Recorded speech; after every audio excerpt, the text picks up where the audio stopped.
Cubs, Diamondbacks today. We're going to talk about it. Cubs have an opportunity to win the homestand. They can salvage a game in the series, a really big one, though, at Wrigley Field. And before we get into Cubs baseball, hey, be part of our channel. Like, subscribe, give us a thumbs up, and thanks for being here, guys.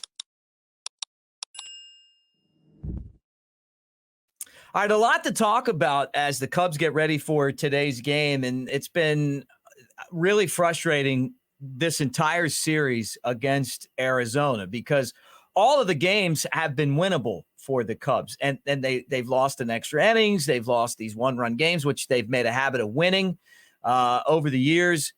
And there's been a lot of different reasons why, but mostly it's the offense. They haven't been able to hit into the wind when it's been blowing in. They haven't been able to take advantage of opportunities when they had them. And they haven't been able to create opportunities. And I think that's the biggest thing that this team's going to have to improve on, because these are playoff games. These are playoff intensive games. And we're going to look at the standings. And I know the pitching definitely favored the Diamondbacks the first couple games. You know, if you were lining up, hey, you got your best against our best, you would do it like this. But Saturday's game, the Cubs had their best guy, and he pitched great, and they still didn't win. So, you know, they didn't score him runs. They didn't take advantage of opportunities. You know, it seems like the Diamondbacks steal themselves around the bases, and the Cubs are out a lot when they're trying to steal. You know, if you hit a ball and you think it's a home run, you still got to hustle so that you're not thrown out at second base. Everything matters in these playoff intensive games. But not all is lost. And I think that's what you got to remember here. As tough as this homestand's been, swept the Giants, lost the first 3 games with the Diamondbacks. And for the Cubs, they really need to win this game today. Because first off, the pitching matchup is in your favor. Brandon Pfaadt's 1-8 with a 6.27 ERA. And Kyle Headricks, who's been so reliable for the Cubs over the years, 5-7 with a 3.73 ERA. When they've needed someone to come up big over the years, it's been him. You know, so not to say that he's the same pitcher that he was in 2016, but I like this pitching matchup for the Cubs for obvious reasons, right?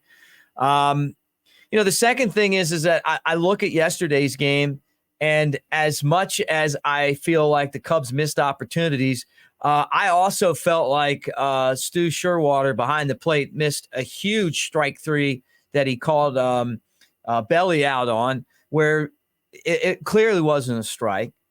And then I thought that Daniel Palencia, before he just kind of lost it in the 10th inning with the wild pitches and everything, had a strike taken from him. And if you get that strike, it's a different game, you know. And I know it's one pitch here and one pitch there, but those 2 pitches really mattered in this nip and tuck game against the Diamondbacks. So let's take a look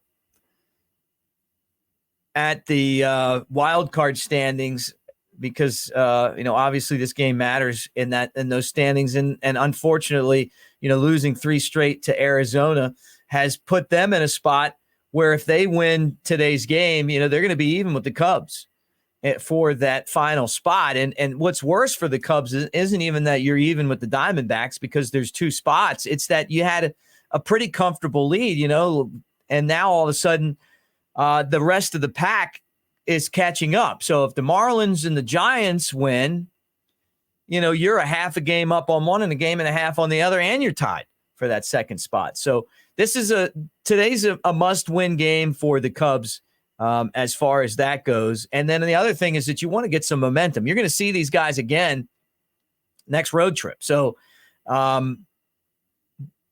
you better get comfortable with the way that they play. And right now the Diamondbacks are playing excellent baseball. They're fundamentally, they play good. They're able to steal some bases. Carroll, their leadoff guy, is a really, really fun player to watch. I mean, he's the reason that I feel like having a good leadoff man or a great leadoff man is so important. the guy gets on base, he steals, he's got speed, he forces errors, like he's just a pest, and he's got power on top of it. So, he's a fun player to watch for the other team, and he's been trouble for the Cubs in this series. But, now's a good time to see him. You may play these guys later on in the postseason anyway, so you get an idea of what you're looking at.